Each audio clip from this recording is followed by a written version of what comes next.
गुजारिश करना चाहता हूँ कि शहंशाह निजामत अदबी पर्चे इकबाल के मुदीर आलम और हमारे और आपके लिए काबिल सर-ए-एहतराम जनाब डॉक्टर मिर्ज़ादा मंसूर अहमद साहब से भी गुजारिश की जाए कि वो बराए कर तशरीफ लाएं और अपने कलाम और अपने खिताब से नवाजें जनाब डॉक्टर मिर्ज़ादा मंसूर अहमद साहब। साथियों, लखनऊ में वाकई बहुत मुशायरे हुए हैं, बड़े बड़े मजमे मैंने देखे हैं। सिर्फ लखनऊ ही में नहीं बल्कि पूरी दुनिया के अंदर मैं बार बार गया हूँ। मैंने अपनी ज़िंदगी के 60 साल मुशायरों में गुजारे हैं। दुनिया का कोई ऐसा मुल्क नहीं है कि जहाँ मुशायरे होते हैं और मुझे मदऊ ना किया गया हो। लेकिन मैं आपको मुबारकबाद देता हूँ और इबाद साहब को मुबारकबाद देता हूँ कि इतना बड़ा मजमा दुनिया के किसी खित्ते में किसी मुशायरे में चालू नहीं हुआ। इसमें हमारा जो सियासी मंजरनामा है उसके भी असरार शामिल हैं। क्या हुआ? क्या हो गया? देखना हज़रात, मैं लफ्ज़ में गुफ्तगू नहीं करना चाहता। आप तशरीफ रखें, आप तशरीफ रखें। मैं ये चाहता हूँ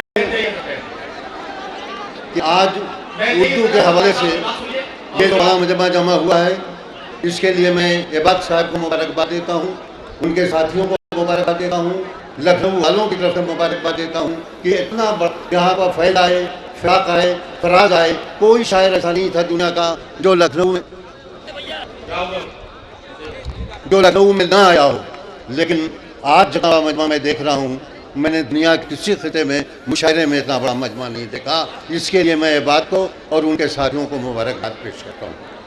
अहमद हसन साहब ने जो बातें कही, मैं उनको नस्र में तो नहीं लेकिन अपने अशार में आपके सामने पेश करना चाहता हूँ। आज जो हालात हैं देखोगे तो हर मोड़ पे मिल जाएंगी लाशें, देखोगे तो हर मोड़ पे मिल जाएंगी लाशें, ढूंढोगे तो इस शहर में कातिल न मिलेगा। अगर ये बात सच है तो आप तारीफ कीजिए कि देखोगे तो हर मोड़ पे मिल जाएंगी लाशें, ढूंढोगे तो इस शहर में कातिल न मिलेगा। और अभी हमारे साथियों ने, मैं हर सियासी पार्टी के लोग से कहना चाहता हूँ, यहाँ पर हमारी समाजवादी पार्टी के लोग मौजूद हैं, इनसे चाहता हूँ, इनको भी एक बात कहता हूँ कि मिली जुली हुकूमत मत बनाइएगा। बनाइएगा तो अपनी बनाइएगा। उसकी सबसे बड़ी वजह यह है कि मैं शेर में सुना रहा हूँ शिवपाल यादव जी को कि दरिया के तलातुम से तो बच सकती है कश्ती, दरिया के तलातुम से तो बच सकती है कश्ती, कश्ती में तलातुम हो तो साहिल न मिलेगा। दरिया के तलातुम से तो बच सकती है कश्ती, कश्ती में तलातुम हो तो साहिल न मिलेगा। और मस्जिद मंदिर के ऊपर अभी गुफ्तगू हुई। एक शेर वो भी सुन लीजिए। मसला क्या है? कैसी मस्जिद, क्या है मंदिर, जन्नत और जहन्नम का। शेर मुलाहिजा फरमाइए, कैसी मस्जिद, क्या है मंदिर, जन्नत और जहन्नम क्या, दैरो हरम मस्जिद मंदिर। ऐसी मस्जिद, क्या है मंदिर, जन्नत और जहन्नम क्या, दैरो हरम दोनों की राहें दिल्ली पर रुक जाती हैं। दैरो हरम दोनों की राहें दिल्ली पर रुक जाती हैं। हज़रात, मुशायरों को बुनियादी तौर पर इसलिए मैं चाहता हूँ कि यह मुशायरा है तो मैं जाहिर है कि शायद एक बात बताऊँ कि इकबाल ने सही कहा है कि जब जिस्म के किसी हिस्से में दर्द होता है तो आँख रोती है। उसी तरह से जब समाज में कोई खराबी पैदा होती है, सियासत में कोई खराबी पैदा होती है तो सबसे पहले शायर और कवि उसे महसूस करता है। मैं आपके सामने चंद मुखर शेर पढ़कर इजाज़त चाहता हूँ। राहत साहब को सुनने के लिए ये पूरा मजमा बैठा है, पूरी दुनिया उनको सुनती है। चंद शेर में पेश कर दे रहा हूँ और आपसे है कि रस्म ताज़ीम, ये हमारे नज़वा के लड़के हैं, रस्म ताज़ीम न रुसवा हो जाए, रस्म ताज़ीम न रुसवा हो जाए, इतना मत झुकिए कि सजदा हो जाए। कि रस्म ताज़ीम न रुसवा हो जाए, इतना मत झुकिए कि सजदा हो जाए। और कैसे कैसे लोग हुकूमत कर रहे हैं उनके बारे में एक शेर सुन लीजिए कि जिनको दस्तार मिली है, उनको दस्तार हुकूमत इज्जत, कि जिनको दस्तार मिली है उनको सर भी मिल जाए तो अच्छा हो जाए। कि जिनको दस्तार मिली है उनको सर भी मिल जाए तो अच्छा हो जाए। मैं लखनऊ वालों को, मैं खुद लखनऊ में हूँ, आपकी नुमाइंदगी करता रहता हूँ, آپ کو مبارکباد دیتا ہوں، نیتاؤں کو مبارکباد دیتا ہوں، عباد صاحب کو مبارکباد دیتا ہوں کہ واقعی اتنا بڑا مجمع بہت ہی اچھا، اس میں ان کے ساتھ آپ کی محبتیں بھی شامل ہیں اور اردو شاعری کا ذوق بھی شامل ہے. شاعر ایک واقعہ میں آپ کو سنانا چاہتا ہوں، بہت ہی دلچسپ ہے. لال قلعے کا پہلا مشاعرہ تھا. پنڈت جواہر لال نہرو اسٹیج پر چڑھ رہے تھے.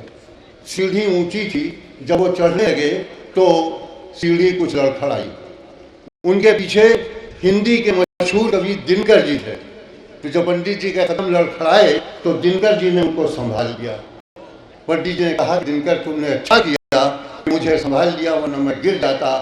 دنکر نے جواب دیا کہ جب سیاست لڑکھڑانے لگتی ہے تو کوئی شاعر، کوئی ادیب، کوئی کوی آ کر کے اسے سنبھال لیتا ہے. تو آپ نے شعراء کا کلام سنا کہ انہوں نے سچی سچی باتیں کی. شاعر کبھی جھوٹ نہیں بولتا. ایک غزل کے چند شعر میں آپ کے سامنے، آپ کی فرمائش پر دو چار شعر. نہ خوف برق نہ خوف شرر لگے ہیں مجھے. دیکھیے شاعر کے الفاظ کچھ ہوتے ہیں، کہنا کچھ اور چاہتا. باہر سے ہم کو خطرہ نہیں ہے، لیکن ہم لوگ جب کبھی جھگڑا کرتے ہیں اس سے ملک بدنام ہوتا ہے. ملاحظہ فرمائیں کہ نہ خوف برق نہ خوف شرر لگے ہیں مجھے، خود اپنے باغ کے پھولوں سے ڈر لگے ہیں. نہ خوف برق نہ خوف شرر لگے ہیں مجھے، خود اپنے باغ کے پھولوں سے ڈر لگے ہیں مجھے. اور ہم لوگ کیسے ہیں کہ عجیب درد کا رشتہ ہے ساری دنیا میں، عجیب درد کا رشتہ ہے ساری دنیا میں، کہیں ہو جلتا مکان اپنا گھر لگے ہے مجھے. عجیب درد کا رشتہ ہے ساری دنیا میں، کہیں ہو جلتا مکان اپنا گھر لگے ہیں مجھے. اور ہم احمد حسن صاحب، شیو پال یادو جی سے، ان لوگوں کے پاس تمام لوگ اپنا کام لے کر کے آتے ہیں. ان کی جو پوزیشن اس پر ایک شعر سنیے. میں ایک جام ہوں کس کس کے ہونٹ تک پہنچوں. ہر آدمی، ہر کینڈیڈیٹ، ہر الیکشن لڑنے والا انہی کے پاس آئے گا. لیکن بعض ایسے ہیں نارا مجمع جمع کر جائے گا سامنے پہلی بار ان ملاقات ہو، یہ میں تو کمال دے گا کہ میں ایک جام ہوں کس کس کے ہونٹ تک پہنچوں، غضب کی پیاس لیے ہر بشر لگے ہے مجھے. کہ میں ایک جام ہوں کس کس کے ہونٹ تک پہنچوں، غضب کی پیاس لیے ہر بشر لگے ہیں مجھے. اور آخری شعر حضرات کہ تراش لیتا ہوں اس سے بھی آئینے منظور.